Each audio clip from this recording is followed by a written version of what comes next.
No final eu falei que faltava ainda uma parte, que falava de um dia especial. Que dia era esse? O dia da expiação. Hoje, porque nós estamos já no limite do tempo, nós vamos falar sobre aquele momento do dia da expiação, como era um ritual. E na aula seguinte nós vamos falar sobre os pontos escatológicos do dia da expiação, ok? Nós vamos falar então sobre a purificação do santuário celestial e as 2.300 tardes e manhãs de Daniel, capítulo 8, verso 14.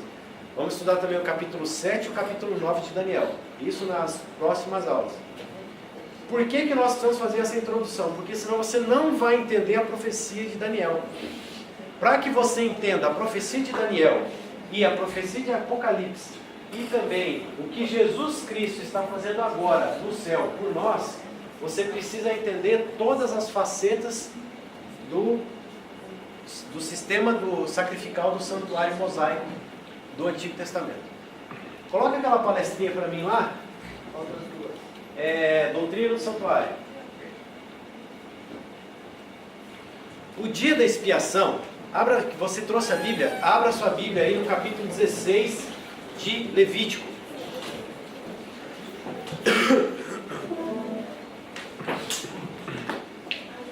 Nós vamos, os dois capítulos que falam mais especificamente sobre o dia da expiação é Levítico 16. Levítico é depois de Êxodo e de Gênesis, antes de Número e Deuteronômio, terceiro livro da Bíblia. Nós vamos ler, não vamos ler tudo aqui, mas você vai ler em casa, Levítico 16 e Levítico 23. Essas aulas de doutrina do santuário vão cair na prova que a gente vai fazer no final do mês que vem. Ok? Vai cair na prova. E o capítulo 23 também. Capítulo 23, versos 26 a 32. Eu vou ler rapidinho o capítulo 23, do 26 a 32, para você se situar no que é o dia da expiação. Disse o Senhor a Moisés: o dia 10 deste 7º mês será o dia da expiação. Tereis santa convocação, afligireis as vossas almas e oferecereis oferta queimada ao Senhor. Nesse dia nenhum trabalho fareis, porque é o dia da expiação, para fazer expiação por vós perante o vosso Deus. Toda pessoa que neste dia não se humilhar será eliminada do seu povo. Capítulo 23, versos 26 a 32. Nenhum trabalho fareis, é estatuto perpétuo pelas vossas gerações em todas as vossas casas. Sábado de descanso solene vos será, vos humilhareis. Aos 9 do mês, à tarde de uma tarde até a outra, celebrareis o vosso sábado. Esse sábado aqui não é o sábado semanal. Existem dois sábados na Bíblia. O semanal, que é o que nós observamos, e o sábado cerimonial, que era caía nas festas, santas festas de Israel. Nesse dia, as festas eram consideradas sábados, que as pessoas também não poderiam trabalhar. A Páscoa, ainda que ela caísse uma quinta-feira, era um sábado, mas era um sábado cerimonial. Eles deveriam guardar igual nós guardamos o sábado hoje. Não poderiam trabalhar, não poderiam fazer nenhuma obra. Eles ficavam em jejum e oração o dia todo. É como se fosse dizer assim, feriado. Isso, é um feriado. Mas esse dia, ele significa que era um dia separado, um dia santificado. Nesse dia ninguém trabalhava, porque era o dia de aflição da alma do povo. Nesse dia, o dia da expiação, esse dia na verdade ele era o dia mais importante para a nação judaica. Em hebraico a palavra dia da expiação é o Yom Kippur. Yom quer dizer dia, né? E Kippur quer dizer o dia de purificação, o dia de limpeza, o dia de uma faxina espiritual no meio do povo de Israel. Esse dia era um dia muito sagrado, solene, porque ele era uma maquete do dia do juízo final. E o povo do Antigo Testamento sabia que existirá um juízo final. O Antigo Testamento revela isso. Hoje nós vamos, pode passar? Pô, eu que tenho que passar. Desculpa aí.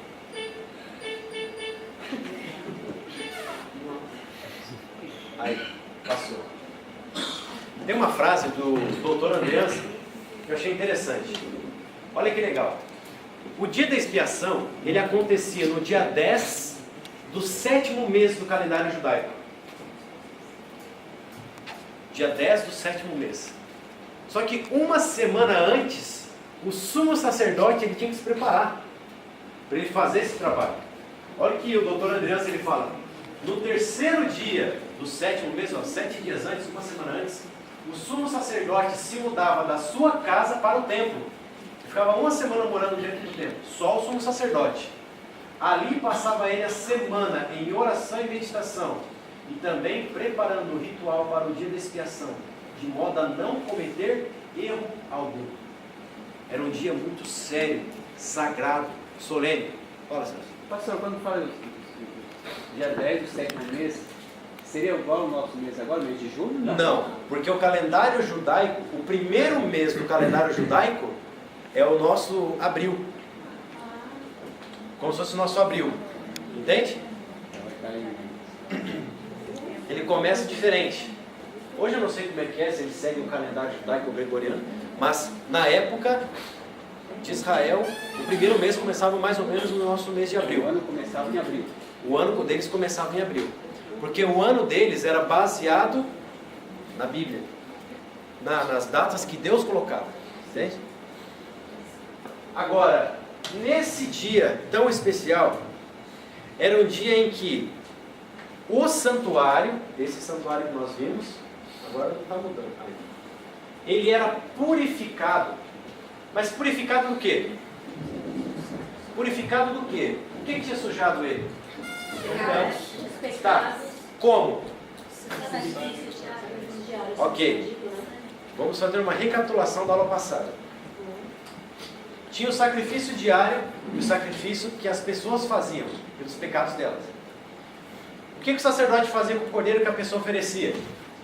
Ele colocava no altar, colocava a mão da pessoa ali em cima, confessava os pecados, cortava a garganta do bichinho, o bichinho morria ali, ele pegava o sangue desse animal, ele entrava no lugar santo e diante da cortina que separava o santo do santíssimo, ele pegava um pouco de sangue e fazia assim, ó, aspergia, ou espargia, os dois estão certos. Ele espirrava o sangue desse animal todos os dias, 2 vezes por dia, na cortina do santuário. E colocava também nas pontas do altar de incenso e lá fora, nas pontas do altar de holocausto, derramava o resto no chão. Imagina ele fazer isso 2 vezes por dia durante 360 dias, que são os anos do calendário judaico. Você não ficava fedendo? Então, é por isso que se usava o incenso. O cheiro era muito forte. Aquela matança toda causava um cheiro muito forte. O incenso, o azeite ali queimando também amenizava, né? Não era uma limpeza física. Ele não tirava uma cortina e botavam para lavar. Não era. A limpeza era uma limpeza simbólica, espiritual. Lembrando disso, viu? Ela continuava suja lá. Mas não era uma limpeza física, batendo lá na máquina. O que acontece? Eu tenho o meu pecado. Ofereço o cordeiro. O pecado que estava em mim passa simbolicamente para o cordeiro. O cordeiro é morto e é recolhido o seu sangue. O pecado passa para o sangue. E aí o sacerdote vai lá e molha na cortina. O pecado passa do sangue para o santuário. O santuário está contaminado. O santuário ele foi contaminado pelo pecado do povo. Lembra no último slide da última aula que eu disse que antes de Jesus Cristo não existia perdão? Existia transferência.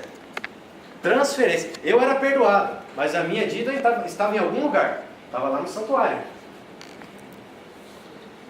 O perdão veio de fato quando Cristo morreu. Agora, alguém levantou a mão? Não? Chega um momento no dia da expiação que tem que ser feita a purificação. Expiação, purificação, limpeza é a mesma coisa. Depois de 1 ano que o povo estava ali constantemente sujando o santuário de pecado, chega um momento que deve ser purificado. E como era essa cerimônia, esse ritual? O sumo sacerdote era a única pessoa que poderia trabalhar dentro do santuário da tenda da congregação esse dia. Ninguém mais entrava. Ninguém mais entrava, nem no pátio. Ninguém. Somente o sumo sacerdote. Se alguém entrasse, era eliminado do povo. O mais interessante é que Levítico capítulo 16 diz que enquanto o sumo sacerdote entrava na tenda da congregação para fazer todo o ritual, as pessoas que viviam em volta, nessa época mais de 2 milhões de pessoas, gigantesco, as tendas armadas ao redor, elas estavam em jejum e oração, afligindo a sua alma. O que ela estava fazendo? Ela estava ali pedindo perdão pelos seus pecados em constante meditação. E o texto que nós lemos aqui no capítulo 23, versos 26 e 32, diz que aquele que não afligisse a sua alma nesse dia, seria eliminado do seu povo. Eu não sei se a pessoa ia saber, mas talvez Deus ia mandar fogo do céu e consumir essa pessoa. Esse era um dia muito especial, um dia de jejum, oração e contrição. Então o sacerdote, ele começa a fazer o seu trabalho de purificação. Mas antes dele começar a trabalhar para purificar o santuário, diz Levítico 16 que ele tinha que se purificar. Então você lê o capítulo em casa todo, porque vai cair na prova. Então o que ele faz? Primeiro, ele tem que ser perdoado do seu pecado, o pecado da sua família. Então ele pega um novilho, um garrote, um bezerro, e ele vai no altar do Senhor lá fora, nesse altar aqui, e mata um bezerro. Mata, corta a garganta do bezerro, pega na bacia um pouco do sangue do novilho, e nesse momento uma coisa diferente ocorre. O que ele faz? Ele entra no lugar santo, na frente do... Deixa eu ver se aparece aqui. Na frente do altar de incenso, tem o incensário também aqui, que também é de ouro. O que ele faz? Nesse dia, ele pega o incensário com um punhado de incenso em pó, também pega a bacia com o sangue do novilho que ele matou, e ele atravessa a cortina. Quando ele atravessa a cortina, ele joga incenso no incensário, o incensário com brasa viva ali de fogo. Ele coloca entre ele e a arca da aliança, e quando ele joga o incenso, enche de fumaça. E nesse momento a glória de Deus aparece sobre a tampa da arca, o propiciatório. Por que tem que ter a fumaça do incenso? Para que ele não seja consumido, para que ele não veja a glória de Deus de uma forma nítida. E nesse momento ele pega um pouquinho do sangue do novilho e espirra 7 vezes em direção ao propiciatório. Esse ato fazia com que ele e a sua casa fossem perdoados os seus pecados. Então ele saía de dentro do lugar santíssimo, saía de dentro do lugar santo e ia lá fora. Ele estava já agora purificado. Preste atenção na ordem das coisas. Então ele pegava 2 bodes. 2 bodes. E ele tirava a sorte nesses 2 bodes. Um bode era para o Senhor e outro bode era para Azazel. Nós ainda não sabemos a correta origem do nome Azazel, mas diz vestígios da cultura antiga do deserto que Azazel era o nome de um demônio do deserto. Mas vamos falar de Azazel depois.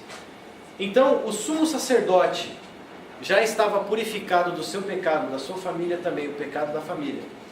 Ele vai e escolhe então 2 bodes. Ele tira a sorte desses 2. Um vai para Deus, um para o Senhor e um para Azazel. Nesse momento então ele começa a fazer a expiação pelo povo. Ele fez a dele, da família, agora pelo povo. Então ele pega esse bode, como aqui nessa figura, sumo sacerdote. Ele pega o bode, a cara dele de malvado. Ele pega o bode, corta o pescoço do bode e recolhe o sangue na bacia. E esse bode está morto. Ele pega esse sangue, entra no cordeiro. Bode. Bode, que lá é. Bode. Faz de conta que é um bode. E tem alguma explicação porque esse bode representando Jesus? É porque nós temos uma visão pejorativa, né? Porque o carneiro, o cordeirinho é tão bonitinho, ele sim parece Jesus. O bode feio, frito lá, é o capeta. Mas não é, isso não tem nada a ver. Tanto o bode quanto o cordeiro eram oferecidos. Novilho também era oferecido. E não era o animal que representava, mas o sangue da vítima. A pessoa pobre, ela apresentava o quê? 2 rolinhas, duas pombinhas. Aí o camarada fala, não, é que pomba é o Espírito Santo, não tem nada a ver. A questão não é o tipo de animal sendo oferecido, mas o sangue da vítima. Entende? Agora, porque Deus escolheu o cordeiro, o bode, é assim o sangue. Mas, ele recolhia o sangue na bacia, entrava no lugar santo, ultrapassava o lugar santo e entrava no Santíssimo. Nesse momento ele pega o incensário, joga um punhado de incenso, enche de fumaça o lugar santo, o Santo dos Santos. A glória de Deus sobre a tampa do propiciatório, Deus de frente com ele. E ele pega o sangue na bacia, espirra 7 vezes sobre a arca da aliança.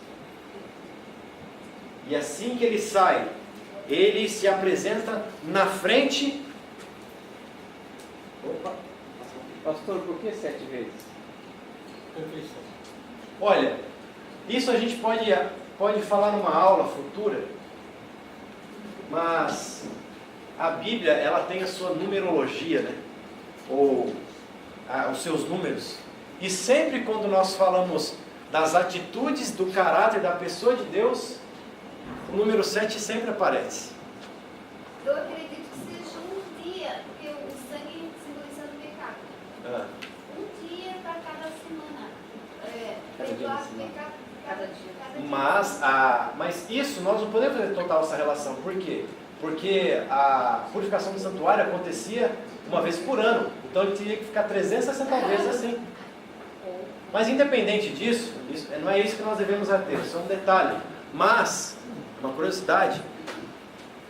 Oi. A glória de Deus aconteceu 2 vezes para o sumo sacerdote. Ou pela família ou pelo povo. Não, a glória de Deus já estava ali. Não desapareceu. Ela não desaparecia, ela já estava ali. A glória de Deus sempre esteve ali.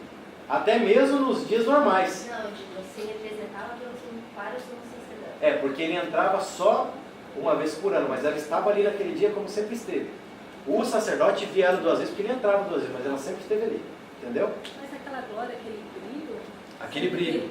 A Shekinah. Por que ele não podia entrar no lugar santíssimo? Lembra que quando Deus visitava o povo todos os dias, e como que eles sabiam que Deus estava ali? Porque a nuvem, como que o povo de Israel em volta sabia? Porque a nuvem descia, quando a nuvem descia sobre o tabernáculo, é quando Deus tinha chegado. Isso acontecia todo dia. Interessante isso, né? Agora, Deus sempre esteve presente. E era por isso que o sacerdote não podia entrar. A arca não era santa, não era perfeita, não era sem pecado. As tábuas, nada ali era. Ele não podia entrar simplesmente pelo fato da glória de Deus estar ali em pessoa. Essa presença de Deus era Deus triuno? Era Deus triuno. Agora, Ellen White fala que todas as manifestações de Deus para a humanidade foi feita através da pessoa de Cristo. Então fica o lance para nós, para a gente estudar uma outra aula. Agora, nesse momento que ele espirra 7 vezes o sangue que suja a arca, ele sai do lugar santíssimo e se apresenta de frente para o incensário. O incensário não, fala o altar de incenso. E o sangue do novilho e o sangue do bode, representando a Cristo, ele pega e suja as pontas do altar. Com o sangue do novilho por ele e do bode pela nação de Israel, ele suja as pontas do altar. Então, não, na primeira ele não sujou, ele só suja agora, depois do bode. Ele suja as pontas do altar de holocausto.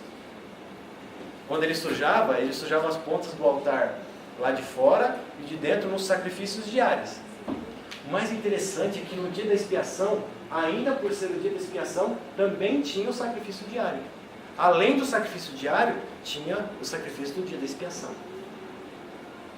Feito isso, estava então eliminado o pecado do santuário. Essa era a última etapa da purificação, da expiação. Era a última etapa, tinha acabado. Então o povo já estava perdoado do seu pecado e o santuário já não estava mais sujo pelo pecado do povo. Tinha acabado o dia da expiação. Mas aí você pergunta, peraí, está faltando alguma coisa aí? E o Azazel? O bode Azazel, ele não tem nada a ver com o dia, com a purificação do povo de Israel. Por quê? Porque se eu disser que o bode para Azazel tem uma relação com a expiação, nós podemos dizer então que o bode para Azazel é um co-cordeiro de salvação da humanidade.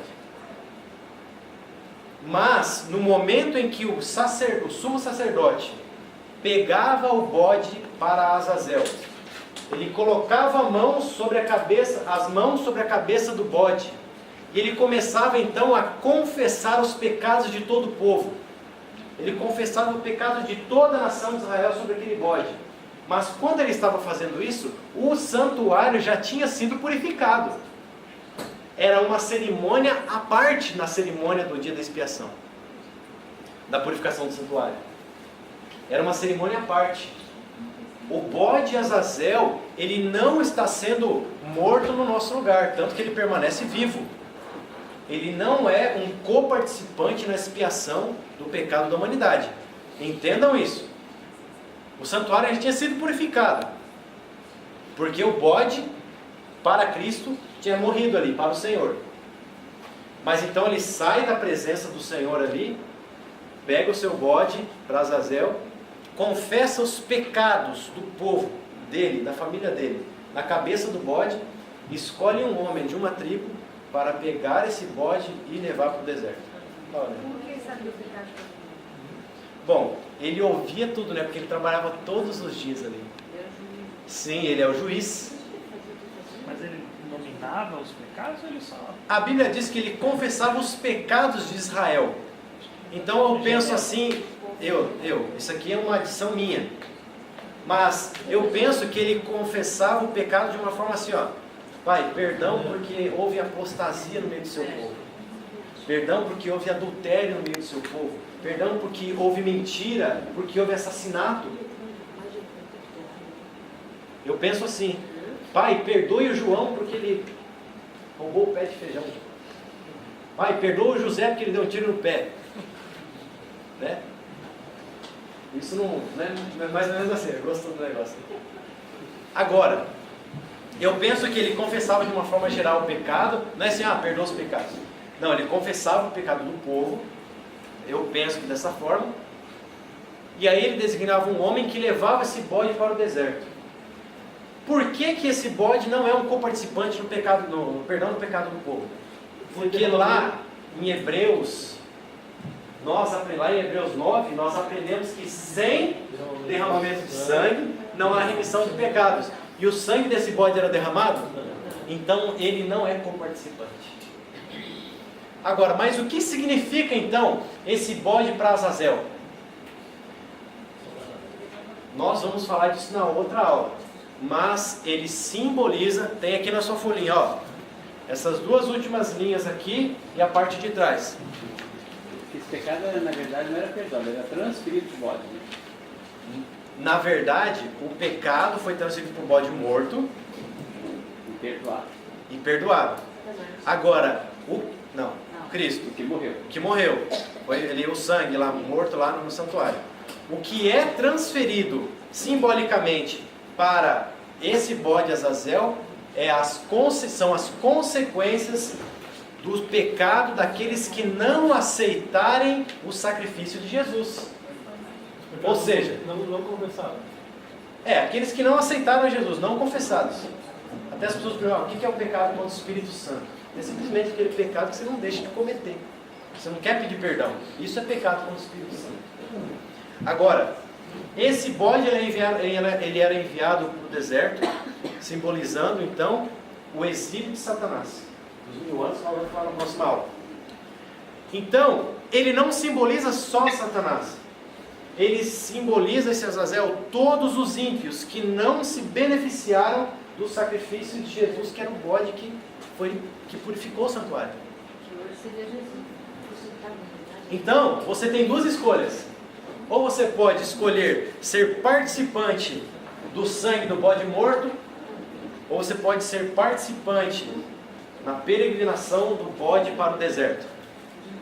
E esse bode representa Satanás e os ímpios e os anjos maus que não aceitaram o sacrifício de Jesus. Então, nós não podemos dizer que Azazel é um coparticipante na purificação do santuário, porque o santuário já estava purificado. Porque se houvesse algum pecado não confessado, não era concluído o serviço de expiação. Isso. Então todos foram perdoados o pecado ali. A Isso. nação toda. O pecado é na nação toda. Os pecados confessados pelo sacerdote. Se alguém não confessasse, também não é assim. É por isso que o povo estava o dia inteiro afligindo a sua alma. Não estava? Estava. Aí é que está. Mas se alguém não estivesse, o que ia acontecer com ele? Ele era eliminado do povo. Assim como o bode Azazel sendo eliminado do povo. Ele era eliminado porque ele já não ficava mais no arraial dos santos e ele era mandado para o exílio. E ali ele morreria. Mas não pelas mãos. Se alguém não confessava pecado, então ele não era morto, eliminado, ele era expulso. Ele era expulso. Aí eu entendi que ele morria. Não, o bode Azazel ele não morria. Ele morria. Não, pode uma pessoa. Se ele não confessou, Não, ele ia morrer. a pessoa morria. Ela morria, ela era eliminada, ela era morta. Ah, então, ela era morta. O fato dela morrer por não ter afligido a alma é um símbolo de que ela rejeitou o sangue do bode que era Cristo. É consequência do pecado. Isso, da desobediência. Oi? Se a pessoa morria, por que ela vai ficar com o bode? Qual bode? Azazel. O bode Azazel, porque ele representa Satanás, que é o originador. Isso, é só uma simbologia. Era tudo simbólico, era tudo metafórico. E o que ali estava sendo revelado uma verdade que está sendo descoberta hoje, depois. Profecia se cumprindo, santuário celestial, entendeu? Juízo investigativo. Você acha que o sacerdote não entendia, não tinha esse entendimento? O sumo sacerdote? Tinha sim. Só que ele não sabia de tudo, né? Por exemplo, Daniel viveu depois dele. Daniel viveu depois do santuário mosaico. Ele não sabia dessa profecia. Mas isso apontava para o Messias, isso ele sabia. Entende? Apontava para o descendente da mulher que ia pisar a cabeça da serpente. Que era Cristo, que era o Messias. Ninguém no povo tinha opção de não pedir perdão. Não. Não existia essa opção. Eles Eu vou podiam ficar com ter. meu pecado. Não. Se eles fizessem isso, eles morreriam. Porque Deus era um Deus ali, presente. Tanto que, quando os filhos de Eli, por exemplo, profanaram ali, trazendo fogo estranho para o arraial dos santos, o que aconteceu com eles? Foram fulminados na hora. Então, esse Deus era um Deus ali que estava bem presente no altar dos santos. Semana que vem, na próxima aula, não é essa semana, a outra, né? Estaria planejado o dom de línguas para ser estudado. Mas eu não posso estudar isso porque eu vou quebrar o raciocínio. Então, as duas próximas aulas, ou a próxima, que eu conseguir terminar, nós vamos falar sobre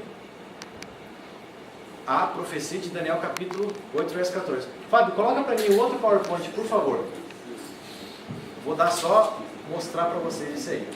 Pastor, Oi. esses rituais eles eram praticados até a morte de Cristo, né? Sim. Tem relatos na Bíblia de, por exemplo, na época que Jesus era vivo, antes da morte dele, de ele ter participado do dia da expiação, por exemplo. Jesus, você sabe que isso é uma curiosidade que eu sempre tive, né? Mas Isso Jesus... acabou depois de Moisés, Josué, e não aconteceu. Não, isso acontecia, porque isso também aconteceu.